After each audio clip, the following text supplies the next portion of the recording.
Pemirsa, kita akan bergabung dengan Indra Chang yang saat ini ada di kota Beijing untuk mengetahui kondisi terkini di Tiongkok. Selamat malam Indra, bagaimana situasi di kota Wuhan khususnya dan juga secara umum Provinsi Hubei dan juga kota-kota lainnya Ya, di Tiongkok? selamat sore Mas Rehel. Ini baik ya, terhitung hingga pukul 18 tadi di seluruh Tiongkok tercatat 14.489 orang yang terdiagnosa virus corona yang jenis baru. Sementara tercatat 19.544 orang yang sebagai kasus suspek. Sementara 304 orang meninggal dunia, ya, sementara itu juga ada 345 orang tersembuh. Dan sejauh ini kondisi-kondisi di Provinsi Hubei masih dalam karantina yang sangat ketat.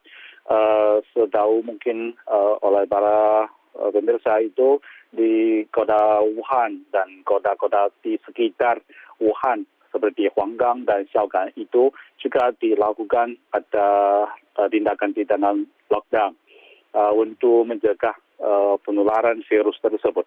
Dan sejauh ini di provinsi di sekitar provinsi Hubei belum ada tindakan atau langkah untuk melakukan lockdown khususnya perbatasan dengan provinsi Hubei. Cuma yang sekarang ini dari provinsi-provinsi lainnya melakukan karantina yang paling ketat sama orang-orang yang berasal dari provinsi Hubei atau pernah berjalan ke provinsi Hubei selama 1 atau 2 bulan yang lalu. Ya, Pak Sohib. Ya, Indra, bagaimana dengan kondisi di kota-kota yang tidak ditutup? Apakah aktivitas warga masih berjalan seperti biasa? Nah, itu karena dari Komisi Kesehatan Nasional dan berbagai tingkat Komisi Kesehatan di seluruh Tiongkok sekarang menghimbau semuanya warga negara Tiongkok, ada semuanya warga negara asing yang ada di Tiongkok. Kalau tidak ada keperluannya, tidak perlunya, jangan keluar rumah atau apartemen. Cuma kalau yang mau berbelanja, misalnya beli keperluan sehari-hari, makanan, sayuran, dan lain sebagainya, bisa ke supermarket dan jangan berjalan-jalan semaunya gitu. Dan sebaiknya tinggal di rumah untuk mencegah terkena atau terjangkit virus. Indra, Anda saat Tapi ini berada di kota ya, Beijing. Bagaimana dengan kondisi di Beijing atau mungkin kota besar lainnya seperti Shanghai, terutama terkait aktivitas bisnis atau perekonomian? eh, eh, setahu saya kalau yang baru saya misalnya kemarin saya ke supermarket masih ramai orang karena yang banyak orang yang belanja atau beli sayuran atau daging atau makanan gitu, bisa yang pulang ke rumah misalnya mereka tidak perlu keluar rumah dalam waktu 2 atau 3 hari ke depan. Mungkin terpantau saya kalau di jalannya itu emang lebih sepi kalau dibandingkan hari biasa. Karena kendaraan mobilnya di jalan jarang ketemu, misalnya itu lalu lintas, kondisi lalu lintas itu lancar sekali. Kalau bawa mobilnya, kalau ke misalnya naik bis, naik metro juga agak kosong gitu sepertinya. Itu aktivitasnya agak itu terganggu. Cuma yang orang yang warga biasa itu tinggal di rumah, ada di rumah, tidak keluar dia. Jadi itu sepertinya mereka kalau nggak ada keperluannya tidak mau keluar. Baik. Juga yang misalnya berkumpul sama teman-teman itu juga di-cancel semua. Baik, Indra tahan sebentar, kita harus commercial break. Sebentar kita akan lanjutkan lagi nanti dialog sesaat lagi. Ya, baik, kita lanjutkan lagi perbincangan dengan jurnalis China Media Group, Indra Chang dari Beijing. Indra, tadi Anda mengirimkan kepada kami gambar terkini suasana di kota Beijing. Bagaimana sebenarnya, apa yang bisa Anda gambarkan dari tempat Anda berada saat ini? Ya, itu ambil gambar itu di dalam apartemen saya. Itu terpantau bisa Anda kelihatan itu jalan sangat sepi ya kalau dibandingkan hari biasa. Itu karena soalnya itu udah petang malam gitu sampai sekarang, jadi nggak ada banyak orang keluarnya bawa mobil, jangan juga juga jarang ada orang-orang jalan di luar. Dan mungkin mereka banyak terisolasi di dalam rumah untuk mencegah terjangkit virus corona. Ya, gitu. Apakah ada eksodus warga negara asing atau ekspatriat dari kota Beijing? Masih sejauh ini masih belum ada yang kabar segini, Mbak. Itu. Ya. Apakah ada imbauan khusus dari kedutaan negara-negara sahabat untuk mengevakuasi warganya dari Tiongkok, dari Beijing khususnya? Sejauh ini belum ada kabar serupa tersebut ini, karena melakukan evakuasi itu diambil keputusan oleh berbagai negara mereka sendiri, khusus dari Departemen Luar Negeri masing-masing. Ini belum saya dapat kabar-kabar terbaru atau terkini tentang evakuasi warga negara asing di Beijing. Ya.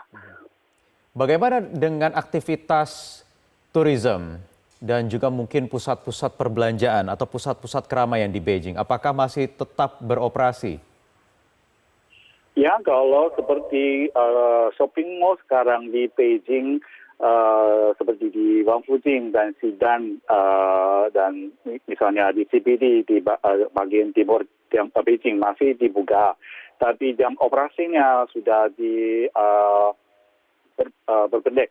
Misalnya saya ambil satu contoh ini, biasanya di suatu shopping mall bukannya jam 10 tutupnya, biasa jam 10 malam. Tapi pada liburan tahun baru Imlek khususnya pada masa yang meletusnya itu epidemi virus corona yang jenis baru, jam operasinya dipersempit menjadi dibukanya jam 10 pagi, ditutupnya jam 6 malam. Ya. Itu. Tapi sekarang masih dibuka. Tapi jarang ada kelihatan ada turis, ada orang yang shopping di sana. Ya. Ya. Indra, terakhir bagaimana dengan provinsi-provinsi lain di Tiongkok atau di China? Apakah ada provinsi yang mengkhawatirkan juga kondisi penyebaran virusnya? Ya, memang begitu. Misalnya itu tadi saya sudah bicara selain provinsi Hubei, di sekitar Hubei, khususnya provinsi berbatasan dengan provinsi Hubei, misalnya provinsi Shanxi, Henan, Anhui, Jiangxi, dan Hunan. Mereka melakukan yang tindakan karantina yang paling ketat sama orang-orang yang berasal dari provinsi Hubei atau pernah berjalan ke provinsi Hubei dalam waktu 1 atau 2 bulan yang lalu. Gitu. Dan mereka juga mengambil berbagai langkah pencegahan seperti sama yang diambil pemerintah di provinsi Hubei untuk mencegah dan mengendalikan penularan virus corona jenis baru. Itu langkah yang hampir yang baru pencegahannya itu, karena sekarang udah hampir selesai itu hari liburan tahun baru Imlek, dan sudah diketahui umum itu liburan tahun baru Imlek di Tiongkok tahun ini sudah diperpanjang 3 hari, dan mungkin besok udah masuk kerja secara resmi. Tapi di provinsi-provinsi yang masing-masing mereka mengeluarkan kebijakan yang mungkin daerah, misalnya di kota Beijing, kecuali perusahaan yang semestinya masuk kerja, perusahaan-perusahaan normal atau perusahaan biasa yang lain memperpanjang liburan sampai tanggal 10 Februari mendatang. Warga ada yang staff sudah pulang ke Beijing atau pulang ke kota-kota lainnya, mereka secara sukarela terisolasi di dalam rumah itu untuk melanjutkan karantina atau pantauan kesehatannya gitu. Baik. Ya. Baik, terima kasih Indra Chang, jurnalis China Media Group atas waktunya di Prime Time News. Mirsa, kami juga sudah terhubung dengan Duta Besar Republik Indonesia untuk Tiongkok di Beijing, Jauhari Oratmangun. Selamat malam Pak Jauhari. apakah ada informasi terkini terkait kondisi 3 warga negara Indonesia yang batal dievakuasi pulang dari Hubei? Selamat malam Mas Wahyu. Kalau kata gagal nggak terlalu pas Mas Wahyu, mereka nggak memenuhi persyaratan kesehatan saja sehingga tidak jadi diangkut. Kemarin sudah diperiksa kesehatannya. Hari ini mereka bertiga sudah kembali ke asrama kampusnya masing-masing, dijemput oleh pihak kampus. Kita berkoordinasi dengan pemerintah setempat, dengan pihak kampus. Lalu kemudian kita sudah penuhi logistiknya untuk paling tidak 1 minggu ke depan. Kondisinya sudah kembali normal lagi, jadi sudah di kampusnya masing-masing sekarang. Kami sendiri sudah berkomunikasi dengan mereka bertiga. Kira-kira begitu Mas Wahyu. Jadi bukan karena terjangkit virus corona? Oh enggak, karena suhu badannya naik, terus demam. Ya. Kemudian Pak Johari, ada juga 4 orang warga negara Indonesia yang menolak untuk dipulangkan ke tanah air. Ini alasannya apa Pak? Oh, mereka bukan menolak, mereka memilih untuk tinggal tetap di Wuhan karena mereka menikah dengan warga setempat. Jadi mereka tidak mau meninggalkan keluarganya lah, intinya begitu. Baik. Kemudian apa fasilitas yang diberikan oleh Kedutaan Besar Republik Indonesia di sana bagi warga negara yang terjebak di kota-kota yang di lockdown oleh pemerintah Tiongkok? Yang lockdown kan baru Wuhan saja dan sekitarnya. Nah sekarang kan kita sudah bisa mengevakuasi hampir semua. Jadi tinggal 3 yang kita memberikan perhatian dan 4 tadi karena mereka dengan keluarganya di sana. Maka dengan demikian mereka sudah bisa menghandle lah begitu. Nah, yang masih tersisa di sana tentunya kita akan memberikan perhatian penuh. Paling tidak kebutuhan logistiknya juga dipenuhi. Ada juga 1 warga negara Indonesia, wanita, sudah kita kontak juga, dia di desa. Jadi ini sudah kita kontak juga dan kita akan penuhi logistiknya. Ya. Bagaimana dengan warga negara Indonesia yang tinggal di provinsi lain di Tiongkok? Yang di provinsi lain yang di Tiongkok kan sebagian besar juga sudah pulang karena sedang libur. Kebanyakan warga negara Indonesia di sini itu mahasiswa. Jadi sebagian besar sudah pada libur. Kita sudah buat pengumuman 3 kali, yang terakhir kemarin. Jadi saya meminta mereka untuk melanjutkan liburnya di Indonesia. Jadi yang masih tinggal ya sudah berlibur ke Indonesia. Kenapa? Karena hampir semua universitas di sini sudah memperpanjang masa liburnya. Jadi sebagian dari mereka sudah pulang dalam periode sejak saya mengeluarkan pengumuman tersebut sampai saat ini. Beberapa besok lusa juga akan pulang dan kembali ke Indonesia. Jadi kami menghimbau mereka untuk lanjutkan libur dan mengerjakan tugas-tugas universitasnya di Indonesia saja.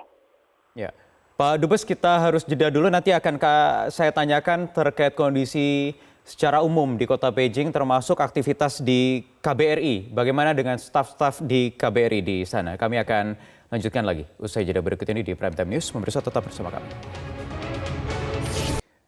Kita lanjutkan lagi perbincangan kami dengan Duta Besar Republik Indonesia untuk Tiongkok, Johari Oratmangun. Pak Dubes, bagaimana dengan kondisi rekan-rekan di KBRI, staf dan lain sebagainya, termasuk layanan di Beijing? Apakah ada perbedaan treatment dengan kondisi saat ini? Saya kira kita di KBRI ini, saya sedang dengan teman-teman ini dari ruang komando kami di sini karena kita sudah buka sejak merebaknya virus corona karena kita harus melayani warga negara Indonesia. Karena itu kita bekerja seperti biasanya. Kemarin libur Imlek ya sudah kami masuk semua, termasuk tentunya adik-adik mahasiswa dan warga negara Indonesia yang ada di Wuhan. Jadi ya seperti biasa kita kerja melayani. Tentunya Beijing sudah agak sepi, tapi kebanyakan toko masih buka. Jadi kita sudah stok juga semua kebutuhan yang ada. Jadi so far we are okay. Masker juga kita sudah dapat kiriman dari BNPB, kita akan bagikan begitu keluar dari pelabuhan udara, kita akan bagikan juga kepada mahasiswa yang butuhkan atau warga negara Indonesia yang butuhkan. Yang kita punya dan KJRI punya juga sudah kita salurkan kepada mahasiswa-mahasiswa atau warga negara Indonesia yang butuhkan, karena memang kita mulai merasakan kekurangan masker. Tapi kalau kebutuhan bahan pokok, makanan dan lain-lain di Beijing dan di berbagai kota yang belum di lockdown, belum ditutup, itu masih terpenuhi. Masih terpenuhi, tetapi tadi sepi begitu kondisi di Beijing ya Pak, walaupun toko-toko masih buka. Bagaimana dengan layanan-layanan publik, kemudian aktivitas bisnis dan perekonomian, termasuk mungkin di kota Shanghai? Kalau di kota Shanghai karena agak jauh dari sini, tapi rata-rata ini masih libur soalnya Mas. Masih libur apa? Masih libur Imlek, libur Tahun Baru Cina, dan sebagian besar sebenarnya akan masuk mulai Senin besok, tapi kan diperpanjang lagi 1 minggu. Jadi mungkin baru akan kelihatan bergeliat lagi setelah semua kembali libur. Memang kita hindari untuk berkunjung ke tempat-tempat umum saat ini karena memang dianjurkan seperti itu. Jadi seharusnya libur Imlek itu selesai hari ini dan mulai masuk lagi hari Senin besok, tapi diperpanjang ya Pak? Sampai kapan? Berapa lama lagi? Oh bukan, libur mestinya itu sampai 30, masuk tanggal 31, lalu diperpanjang sampai tanggal 2. Nah khusus sampai yang 2 Februari. Khusus yang datang dari luar kota, mereka kerja, tetapi karena mereka dari luar kota kerja dengan online di rumahnya saja. Bagaimana dengan aktivitas sekolah dan juga layanan publik? Sekolah dan universitas kan ditunda, masa liburnya diperpanjang. Sebagian saya mendengarkan informasi bahwa aktivitasnya itu dilakukan melalui online. Ya, apakah juga ada fasilitas khusus bagi staf di KBRI yang mungkin ingin kembali ke tanah air, Pak? Oh, enggak, kita semua harus standby di sini, semua staf di KBRI ya, karena kita harus melayani kepentingan Indonesia di sini dan masyarakat Indonesia yang masih ada di sini. Jadi semua akan tinggal di sini. Termasuk di kantor konsulat di luar Beijing ya? Termasuk di kantor konsulat. Baik, terima kasih Duta Besar Republik Indonesia untuk Tiongkok, Jauhari Oratmangun, atas waktunya melalui sambungan telepon di Prime Time News.